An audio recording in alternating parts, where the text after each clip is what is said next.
this is James P. White from 95.7 Cruise FM, The Locker Room. Welcome to the Jedi Jimmy Podcast. This is episode number 48. It's actually the Bad Batch backstory, which is also the Season 1 overview.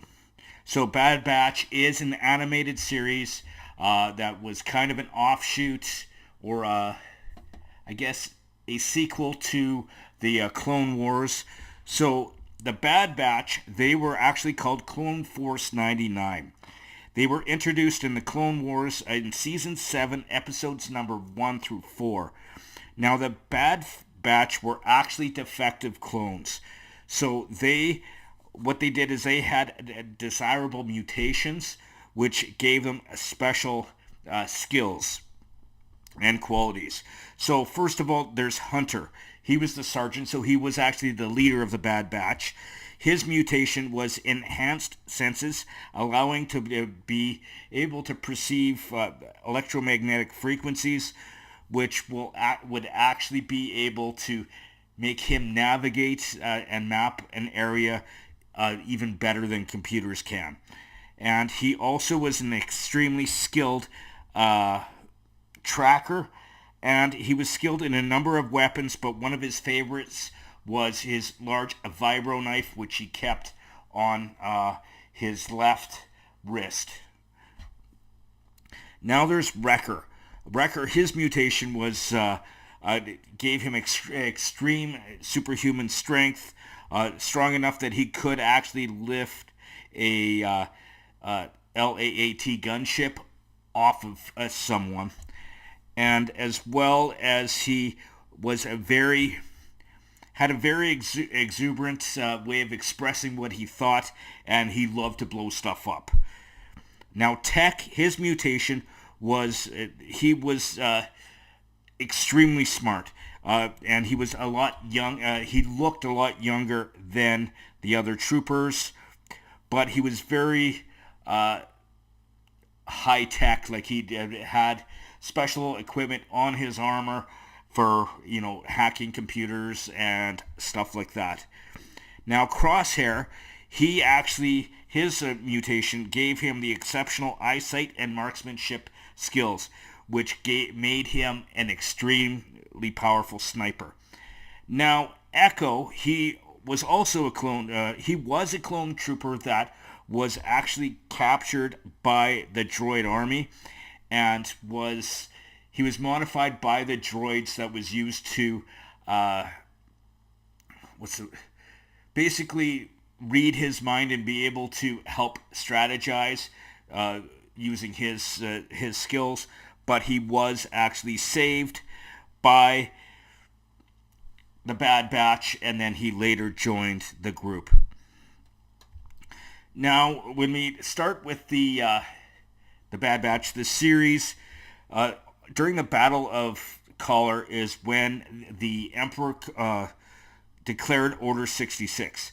So actually the other clone troopers turned on the Jedi during this time, and they attacked General Depa Billaba and killed her. But her Padawan, Caleb Doom, which we later find out he's Kanan Jarrus from the Rebels series, the Bad Batch, due to their mutation, the inhibitor chip didn't work for them during this time, and they were able to save Caleb. Now, through the series, Crosshair, his inhibitor chip started to influence him a bit, and then he turned on the Bad Batch and joined the Empire, and actually throughout the first series tried to track them down because they disobeyed the Emperor. Now on Kamino, the crew met Omega. Now she was a very special individual. She was actually a direct unmodified clone of Jango Fett. She was actually the technically Boba Fett's sister. So she left Kamino with the group and became part of the Bad Batch. and Crosshair joined the Empire, so he was no longer part of the batch. Now, along the way, during the series, they met a number of allies, which we learn more and more about throughout future series and even in movies, such as they met Hera Syndulla when she was a child. She became one of the leaders of the Rebels in the Rebels series. And then Captain Rex, he was one of the main clones during the Clone Wars, and he actually, the thing about Captain Rex, in Return of the Jedi, he was actually one of the troopers on Endor, which was to take out the shield generator. And also they met Saw Gerrera, who we learn more about during the Andor series, as well as during Rogue One. And then Sid, she is kind of, I don't know, like a gangster, and she hires the Bad Batch for jobs throughout this series. Now, the series also introduced to some old and new enemies. First of all, Admiral Tarkin, which in Star Wars Episode 4, A New Hope, is Grand Moff Tarkin. Cad Bane, who we see more about in the Boba Fett series. And Fennec Shand, she's also in the Boba Fett series. And Vice Admiral Rampart, who in future shows he hasn't really made an appearance. Now, by the end of the first season, the Empire had formed the CT troopers, which were part of their army, but they were either conscribed or volunteers to serve the Empire, and we later know them as stormtroopers. Now, the Empire actually stripped Kamino, like the cloning facility there, of its technology, its scientists, and actually destroyed the whole cloning facility on Kamino. Now, that's pretty much it. That was a quick overview of the entire series.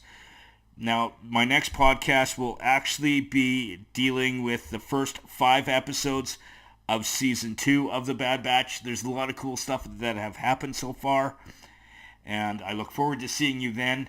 Now, for those of you who are just listening to this podcast, you can go to the Locker Room YouTube page, which is at The Locker Room 957 on YouTube, and you'll be able to see all additional content like pictures, some short videos sometimes, and a number of other things. Now, I do need to thank all my sponsors. First, I do need to shoot a huge thank you to the Dean Blundell Network on deanblundell.com. And, of course, my buddy Army Chris. He helps me do my podcast. Sometimes when I have the green screen, he helps me with that. And he also helped me set up all the equipment in the Den of Sadness that I need to do this podcast. I look forward to seeing you next week, and may the Force be with you, always.